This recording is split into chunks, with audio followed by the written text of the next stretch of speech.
ಇರ್ತಕ್ಕಂಥ ಯಾವ್ದಾರ ಒಂದು ದೇವಾಲಯದ ಹೆಸರು ಹೇಳಿ.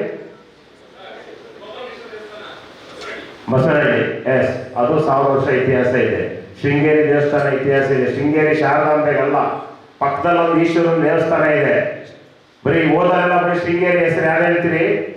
ಶಾರದಾಂಬೆ ಹೆಸರು ಹೇಳ್ತೀವಿ. ಅದ್ರ ಪಕ್ಕದಲ್ಲಿ ಒಂದು ಕಲ್ಲಲ್ಲಿ ಕಟ್ಟಿದ ಈಶ್ವರನ ದೇವಸ್ಥಾನ ಇದೆ. ಅದು ಶೃಂಗೇರಿ ಶಾರದಾಂಬೆಗಿಂತ 1000 ವರ್ಷದ ಇತಿಹಾಸ ಇದೆ.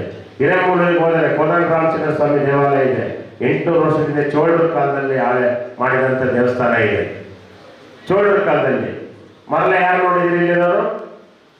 ಮರಳೆಲ್ಲ ಒಂದು ದೇವಸ್ಥಾನ ಇದೆ ಅಲ್ವಾ? ಎಷ್ಟು ವರ್ಷ ಇತಿಹಾಸ ಇದೆ ಅದಕ್ಕೆ?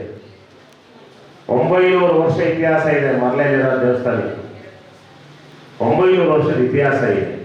ಈ ತರ ನಮ್ಮ ಊರಲ್ಲೇ ದೊಡ್ಡ ದೊಡ್ಡ ಇತಿಹಾಸ ಇರ್ತಕ್ಕಂಥ ದೇವಾಲಯಗಳು. ಮತ್ತೆ ಇಡೀ ರಾಜ್ಯಕ್ಕೆ ಎತ್ತರವಾದ ಬೆಟ್ಟ ಯಾವುದು? ಯಾವ ಜಿಲ್ಲೆಯಲ್ಲಿದೆ? ಮತ್ತೆ ಇಡೀ ರಾಜ್ಯಕ್ಕೆ ಎತ್ತರವಾದಂತ ಬೆಟ್ಟ ನಮ್ಮ ಜಿಲ್ಲೆಯಲ್ಲಿದೆ. ಹೆಮ್ಮೆ ಅಲ್ವಾ? ಜೋರಾಗಿ ಚಪ್ಪಾಳೆ ಹೊಡೆಯಲಿದೆ. ಡಾಕ್ಟರ್ ಕವಿ ಕುವೆಂಪು ಹುಟ್ಟಿದ್ದೆಲ್ಲಿ? ಎಲ್ಲಿ?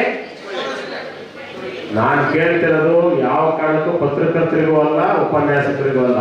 ಪತ್ರಕರ್ತರು ವಿಷಯ ತಿಳ್ಕೊಂಡಿದ್ದಾರೆ, ಉಪನ್ಯಾಸಕರು ತಿಳ್ಕೊಂಡಿದ್ದಾರೆ. ಮಕ್ಕಳು ತಿಳ್ಕೊಬೇಕು. ಯಾವ ಊರು? ಒಂದು ನಿಮಿಷ ಜೋರಾಗಿ. Very good. ಚಿಕ್ಕಮಗಳೂರು ಜಿಲ್ಲೆ, ಕೊಪ್ಪ ತಾಲೂಕು, ಹಿರೇಕುಡಿಗೆ ತಾಯಿ ಮನೆಯಲ್ಲಿ ಜನಿಸ್ತಾರೆ. ಆದ್ರೆ ಅವ್ರ ತಂದೆ ಮನೆ ಕುಪ್ಪಳ್ಳಿ. ಹಾಗಾಗಿ ಅವ್ರು ಇನ್ಸಿಲ್ಲ ಕುಪ್ಪಳ್ಳಿ ವೆಂಕಟಪ್ಪನ ಮಗ ಪುಟ್ಟಪ್ಪ ಆಗುತ್ತೆ. ಯಾಕೆ ನಮ್ಮ ದೇಶದಲ್ಲಿ ತಂದೆ ಮನೆಯೇ ನಮ್ಮ ಮೊದಲನೇ ಇದು. ಆದ್ರೆ ಇಲ್ಲಿರೋದು ಬಹುತೇಕ ಈಗ ಆಸ್ಪತ್ರೆಯಲ್ಲಿ ಹುಟ್ಟಿರೋದು ನನಗೆ ಗೊತ್ತಿಲ್ಲ. ಆದ್ರೆ ಯಾರ್ಯಾರು ಮನೇಲಿ ಜನ್ಮ ತಾಳಿದ್ವಲ್ಲ, ನಾವೆಲ್ಲ ಮನೇಲಿ ಹುಟ್ಟಿರೋದು ನಾವೆಲ್ಲ ನಮ್ಮ ತಾಯಿ ಮನೇಲೆ ಹುಟ್ಟಿರೋದು.